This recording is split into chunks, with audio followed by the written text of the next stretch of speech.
When I first moved into apartment 3B, it felt like the quietest place I'd ever lived. The building itself was old, probably built in the late 60s, judging by the yellowing baseboards and the odd, narrow layout of the kitchen. But it had charm. Brick exterior, ivy along the front gate, and a narrow corridor of mailboxes that smelled faintly of damp carpet and metal polish. I chose it for the quiet. After a year of chaotic roommates and late-night parties in my previous place, I needed somewhere where nothing happened, where the world slowed down. It was exactly that at first. The hum of the fridge was the loudest noise in my life. The floors creaked in soft, expected ways. Neighbors nodded politely, but never spoke. I began sleeping better than I had in months, until the fourth night. That's when I first noticed it. A dull, rhythmic thudding overhead. Not loud, barely perceptible, like someone walking across a thick carpeted floor in slow, repetitive strides. It didn't happen all evening, only starting sometime after midnight.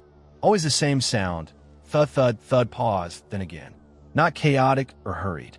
It had a deliberate pace to it, a cadence that felt almost rehearsed. At first, I brushed it off. Old buildings settle, pipes groan. Maybe someone upstairs was a night owl with insomnia or pacing habits. But the pattern kept repeating. And strangely, the sound didn't trail off as someone walking normally would. It stayed fixed to a spot directly above my bed. Curiosity turned to mild irritation as the sound continued for days. It would stop around 2 a.m., only to return precisely at 3:12 a.m., each night like clockwork. I found myself waking just before the first thud. It wasn't just the noise anymore. It was the anticipation of it, the unnatural consistency. I started sleeping in my living room to get away from it, but the sound seemed to migrate, always staying above me. Eventually, I brought it up with the landlord. I didn't expect much, just a quick, I'll ask them to keep it down. But instead, he gave me a strange look, almost like he'd been expecting the question. Then he told me something I hadn't expected at all. The apartment above mine, for B, had been vacant for over 6 years. He said it calmly, too calmly. No cheque, no confusión. Just a matter-of-fact statement, followed by a quick note about a past incident, and then an abrupt shift in conversation. He didn't elaborate. I didn't ask. Something about his demeanor made it clear that pressing further wouldn't get me answers. Only warnings. After that, the noise changed. Not in volume, but in how it affected me. It became personal. I started trying to interact with it, first by stomping back, then by knocking on the ceiling with the end of a broom handle. I clapped rhythms and waited.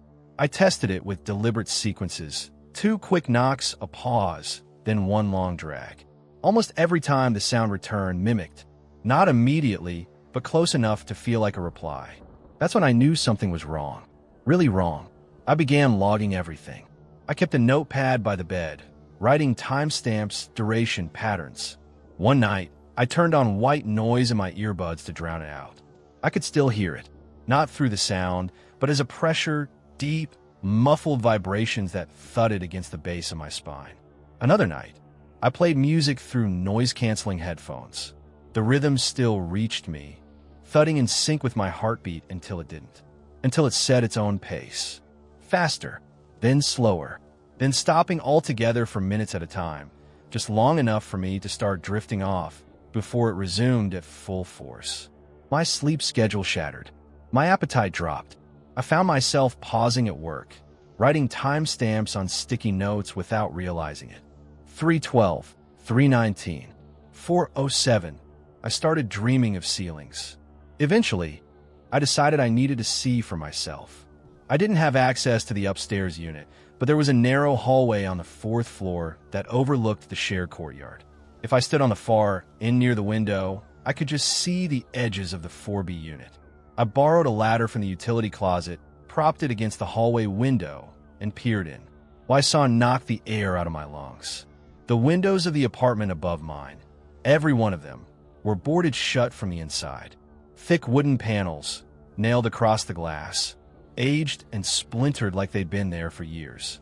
Some nails were bent at strange angles, hammered and haphazardly.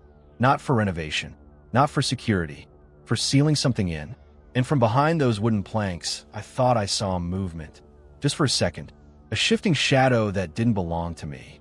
That night, the thudding didn't come at 3:12. It started at 3:11. The boarded windows should have been the end of it. A sensible person would have packed a bag and found somewhere else to stay. But I couldn't leave. Not because I didn't want to, but because something about the noise had become entangled with me. It wasn't just a sound anymore. It had worked its way into the fabric of my days, echoing in the silent gaps between moments. I heard it in the thrum of the elevator motor, in the way water clinked inside glass. I needed to know what it was, so I bought a camera, a small, wide-angle one that fit neatly atop the wardrobe in my bedroom, just beneath the center of the ceiling. It pointed straight up, simple, motion-activated, and silent. I kept the lights off at night and left the bedroom undisturbed, watching the screen from the living room on my laptop. The plan was straightforward. Catch whatever was on film, confirm it was either a prank, an animal, or, God forbid, a person, and take action. The first night produced nothing. No movement, no noise, just the pale gray surface of the ceiling, occasionally flickering from passing headlights outside. At one point, around 2:58 a.m., there was a faint creak, but nothing entered the frame. I waited until sunrise, scrolled through the entire timeline twice. Still nothing. I almost convinced myself the camera's presence had somehow scared it off. I almost believed it had been in my head all along. On the second night, everything changed. The footage started normally. Grainy night vision. The faint outline of the ceiling fan, unmoving. The slow drift of time, marked only by the soft shifting of ambient light outside. Then, at 3:12 exactly, the camera glitched. A sharp burst of static consumed the feed, audio and all. The screen went black for 5 seconds. When the picture returned, the silence was gone. In its place came a creaking, drawn out like the slow opening of a rusted door. And then something entered the frame. At first, it looked like a trick of shadows. Just a long, pale shape, barely visible against the ceiling's texture. But it moved, crawled, not like a person, not like anything. It slithered in slow, angular motions, elbows and knees jerking like a marionette's limbs, folding the wrong way. It clung upside down to the ceiling, hands flattened, toes splayed wide, and moved with disturbing ease, limbs shifting independently, silently. A humanoid shape, but wrong in every way. Emaciated, neck too long, joints too high. It moved across the edge of the frame and then vanished. No sound, no indication it had ever been there. The feed went silent again. For 20 minutes, nothing. I sat frozen, mouse hovering over the pause button, unsure whether I should rewind or run. When I finally summoned the nerve to go back through the footage, I paused on the clearest frame of the thing. One hand was extended toward the camera, long fingers spread. I could see the grain of the ceiling paint under its hand. It wasn't above me. It wasn't in the apartment upstairs. It was here, in my apartment. I took the footage and my laptop and went straight to the landlord's unit on the first floor. The walk down the stairwell felt like descending into the ocean. Everything was muffled. The building's silence had never felt so loud. When I reached the unit, the door was ajar. That was the first bad sign. Inside, the lights were still on. A single mug sat on the kitchen counter, steam still curling off the surface. The chair near the window had been knocked slightly askew, as though someone had risen too quickly or been startled. No signs of struggle, no broken glass, no mess. Just absence. His keys were still on the hook by the door. His phone buzzed softly on the couch cushion. I waited a few minutes, calling out once or twice before walking back upstairs. I didn't sleep that night. Instead, I called the police. They arrived within 20 minutes. 2 officers, professional and impassive. I gave them the footage, explained what I had seen, what I had heard, and what I had found. They swept both apartments. The landlord's was clean. Mine not quite. One of the officers, while inspecting my ceiling, called me over. He noticed something odd. Just above the bed, there were faint marks in the ceiling's paint. Smudges at first glance. But when the flashlight hit them at an angle, it was clear. Handprints. Not prints in dust or residue, but muddy handprints. Smears of dirt and grime where fingers had pressed into the ceiling. The orientation was wrong. They weren't left from someone reaching up. They were from something reaching down. The officers offered no explanations. They took statements, jotted notes, and left a card. Said someone would follow up. That was 2 days ago. I haven't heard anything since. That night, I reinstalled the ceiling camera. Tighter angle, mounted more securely. I wanted to catch it again, see if it returned. I wanted proof, because if I was going to keep losing sleep, I needed to know I wasn't insane. Sometime after 3 a.m., I woke with a start. The silence was different. It wasn't absence. It was vacuum, as if the air had been drawn out of the room. I sat up slowly and scanned the room. Nothing. The camera light was off. I checked the laptop. The feed was gone. When I flipped on the light, the camera was no longer on top of the wardrobe. It was on the floor, lens cracked, facing the closet, like it had been picked up, turned, and dropped deliberately. As I stared down at it, still half asleep, something inside the closet creaked. I didn't open it. I sat in the chair across the room until sunrise, just staring at that cracked lens, wondering if it had seen what I hadn't, wondering if it was pointing toward the future or where something had been watching me from the start. The sound stopped pretending it was polite. After the camera incident, I stopped trying to deny the reality I was living in. I no longer questioned if it was real. I knew. The thing, whatever it was, had moved from night to day, from subtle to intrusive, from ceilings to everywhere. It began near my desk. Soft, deliberate thuds from overhead while I tried to focus. Not the kind of noise one could ignore. They came in irregular pulses, like footsteps pacing the ceiling, pausing just long enough to trick me into believing it had stopped before resuming. Sometimes louder, sometimes distant, but always there, always above. Then came the scratching. It started in the bathroom. While I showered, I would hear the telltale sound, faint but persistent, of fingernails dragging across tile. It would move, too, like it was following me, from behind the mirror to the back wall, always just beyond sight, masked by the rush of water. But I could hear it, like claws on damp plaster. I stopped listening to music in the bathroom, started showering with the curtain half open. Sometimes I'd peek behind me. Nothing, but the feeling would stay, that unmistakable sensation of not being alone. And at night, it was the breathing. I'd wake not to sound, but to rhythm. A slow, steady inhale and exhale that wasn't mine. Too deep, too measured. It filled the room like steam. Close enough that I could feel the warmth of it behind my ear if I stayed still long enough. I tried sleeping with earplugs. I could still feel it. The pressure, the timing. I gave up. I left. I called a friend and asked if I could stay over for a few nights. No explanations, just desperation. They didn't ask. I slept on their couch like it was the first real sleep in weeks. No noise, no pressure, no dreams, just peace. The quiet I had come to that building to find in the first place. I didn't even realize how exhausted I had become until I felt what absence was like again. But I had to return, at first just to grab clothes, maybe some mail. I told myself I'd be in and out in 5 minutes. It was bright outside. The sun would protect me, I thought. I even laughed a little in the car, imagining how paranoid I'd become. I didn't laugh once I stepped through the door.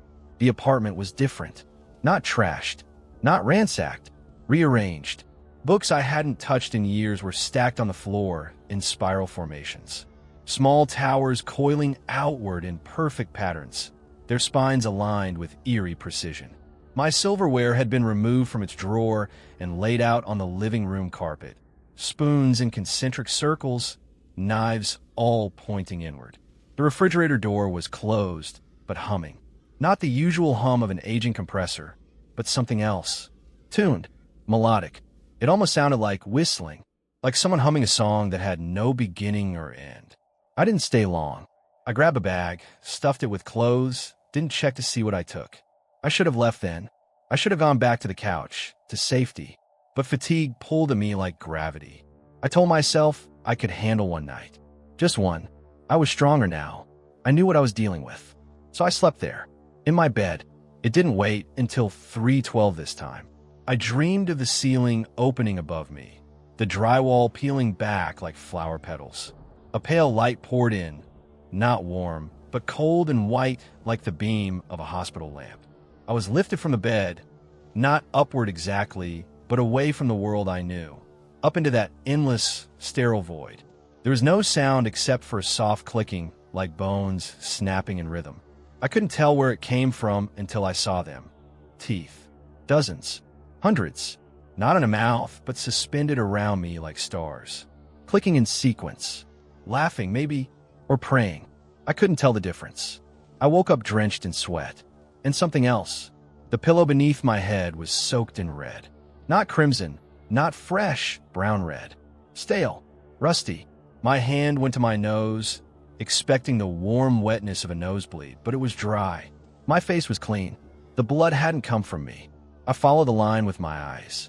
A thin streak that trailed up the pillowcase, across the sheet, and straight to the vent in the ceiling above my bed. It had dripped down, slowly enough not to wake me. The metal grill was streaked with faint red lines that branched outward like veins. I climbed onto the dresser to inspect it. The vent didn't open. It wasn't connected to any ductwork, just a grill bolted into drywall, purely decorative. I pressed against the surrounding surface. Solid. No attic. No space. Just plaster and paint. But I could hear it. Behind the wall. Not loud, but undeniable. The soft, skin-dragging shuffle of something moving through tight spaces. Not rats. Not pipes. Something larger. Purposeful. It shifted when I touched the wall, like it felt me. Like it paused to listen. That's when the realization finally clicked, bitter and heavy as lead. It wasn't upstairs. It never had been. That had just been a lie to keep me looking in the wrong direction. It had been here the entire time, pressed into the spaces between drywall and insulation, mimicking footsteps to make me think it was above me. A trick of acoustics. It wanted me to think I was alone in my own space. It had been nesting behind the walls, crawling through the very bones of the building, watching, listening, waiting, and I'd invited it back in. I slept under it. I gave it permission. The days melted into each other like wax in a sunbeam. I barely ate, slept even less. The patterns weren't random, I was sure of it now. Every sound, every creak, every thud, it was part of structure, a design. I started sketching them obsessively. Page after page of jagged lines, dashes, intervals. A series of graph papers transformed my living room wall into a charted madness. What emerged from the pages was not chaos, but something far worse. Repetition. Symmetry. Meaning. The sounds mapped into symbols. Shapes that reminded me of bones, snapped in ritual poses. I recognized some from old occult texts I'd glimpsed in college. Runes, sigils, protective wards. Only these weren't to keep something out. These felt more like invitations. Doorways. Every time I tried to leave the apartment, something intervened. The first time, my car wouldn't start. The second time, I got halfway out of town before a sudden swerve took me into a guardrail, metal shrieking like it was alive. The third time, my phone died mid-call, screen black and warm to the touch, like it had been held too long by something that wasn't me. I reached out to friends. None responded. One number went straight to voicemail. Another had been disconnected. I started to wonder if I'd ever made the calls at all. And the sounds, they were inside me now. I began waking up mid-mutter, my lips repeating the thudding cadence under my breath. My tongue tapped the roof of my mouth in 3s and 5s. My fingers twitched in sync with some invisible rhythm. I'd catch myself mid-step, walking in patterns I didn't remember choosing. At night, my dreams became strange reflections of my days, only reversed. Everything backwards. In one dream, I sat at my desk, but my hands were moving in the wrong direction. In another, I walked across the ceiling as if gravity had been inverted, my own eyes watching me from a mirror across the room. I checked myself into a sleep clinic, convinced I was sleepwalking.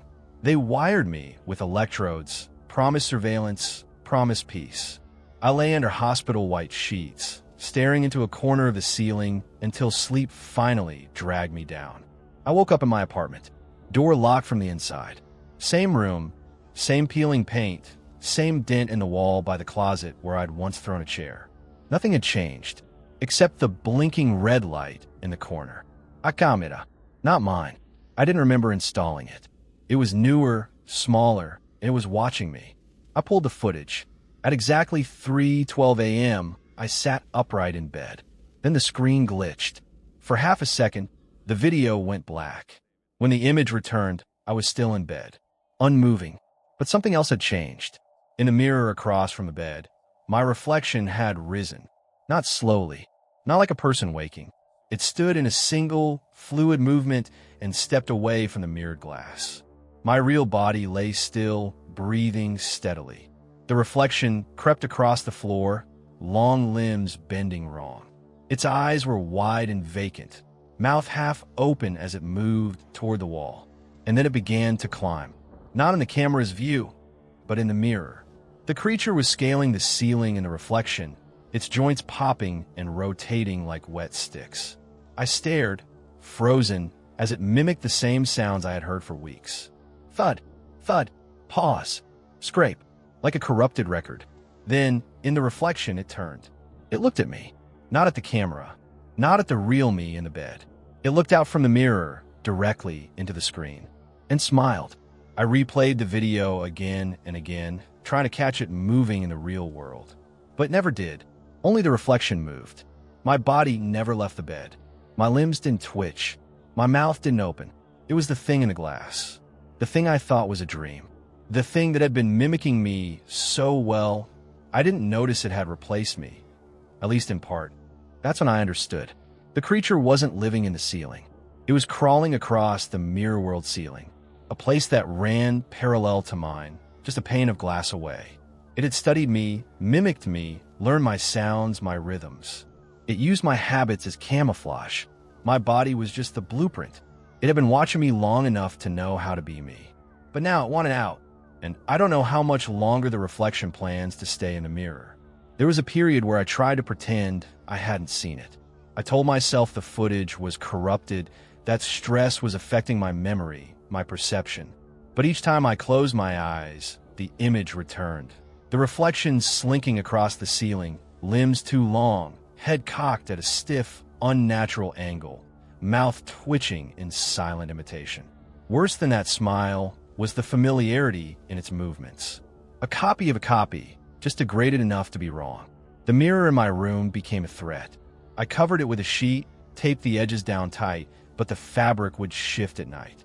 Each morning, a new corner would be exposed, revealing just enough to glimpse that still surface and what might still be moving behind it.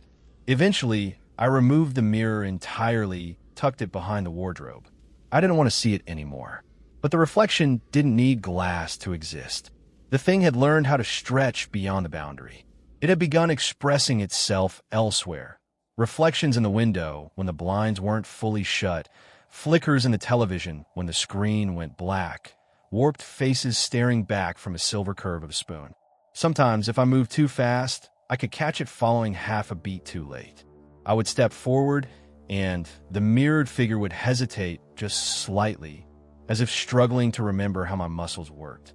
I started to lose track of time. One morning I woke on the floor, palms raw, knees bruised, dust and drywall caked beneath my fingernails. A fine trail of blood dotted the hallway carpet, leading from the bedroom to the kitchen, where every cupboard door stood open.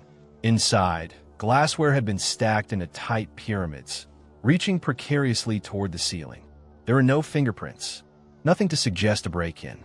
But there, tucked behind the largest pile of dishes, I found my phone, smashed flat, screen completely blackened. Not long after that, I stopped sleeping entirely. The apartment seemed to sigh with relief. It wanted me awake, wanted me vulnerable in a different way. The noise changed again. No longer heavy footfalls. Now it was softer, vet, organic, like someone dragging their tongue across the walls. I could hear it through the electrical outlets, from the inside of light switches. A rhythmless slicking paired with low, vocalized clicking. And yet, no matter how long I stayed awake, the reflection didn't weaken. If anything, it grew stronger. It began to appear when I wasn't looking in mirrors. My computer monitor flickered when powered off.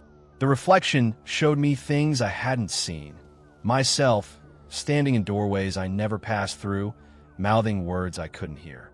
I recorded one instance, just a few seconds of static in a paused YouTube video. Behind the buffering circle, in the shimmer of gray noise, My reflection stood perfectly still, and then it waved.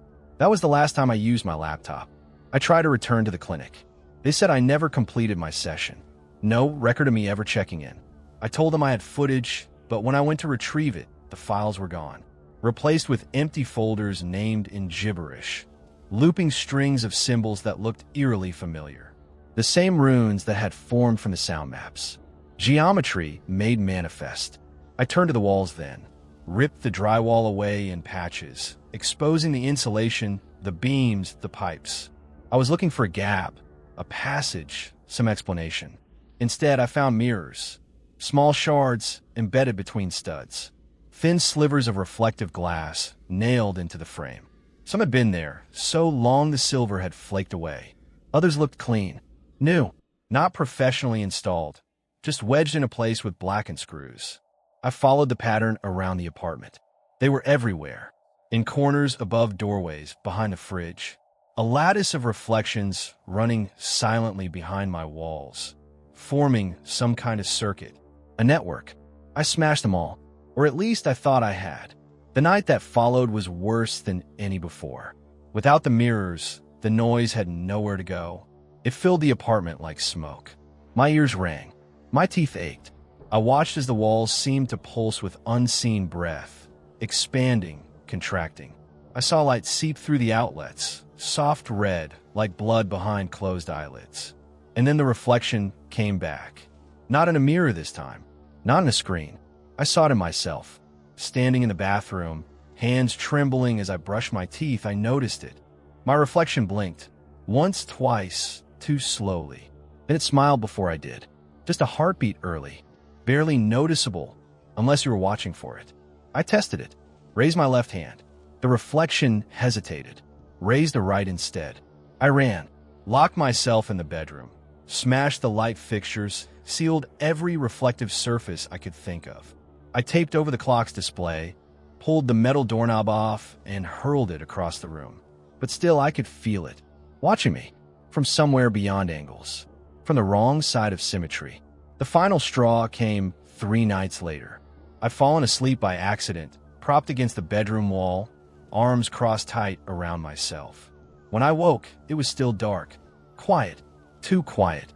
The kind of silence that only means something is already in the room. I turned my head toward the bed. There I was, lying beneath the covers, motionless, eyes wide open, staring up at the ceiling. My real body, or what should have been, frozen in place. Mouth slightly agape, breath shallow. The reflection had stepped out, and I wasn't sure who was who anymore. I don't remember how long I stood there. Minutes. Hours. The figure on the bed never moved. Just stared. Not at me. At the ceiling. I followed its gaze. The pane above had cracked open, fine fissures running like veins across the surface. At the center, a handprint, small, impossibly long fingers pressed into the plaster from the other side. The noise had stopped, because it was done echoing. Now it was waiting, and I think, soon, it won't need the mirror at all.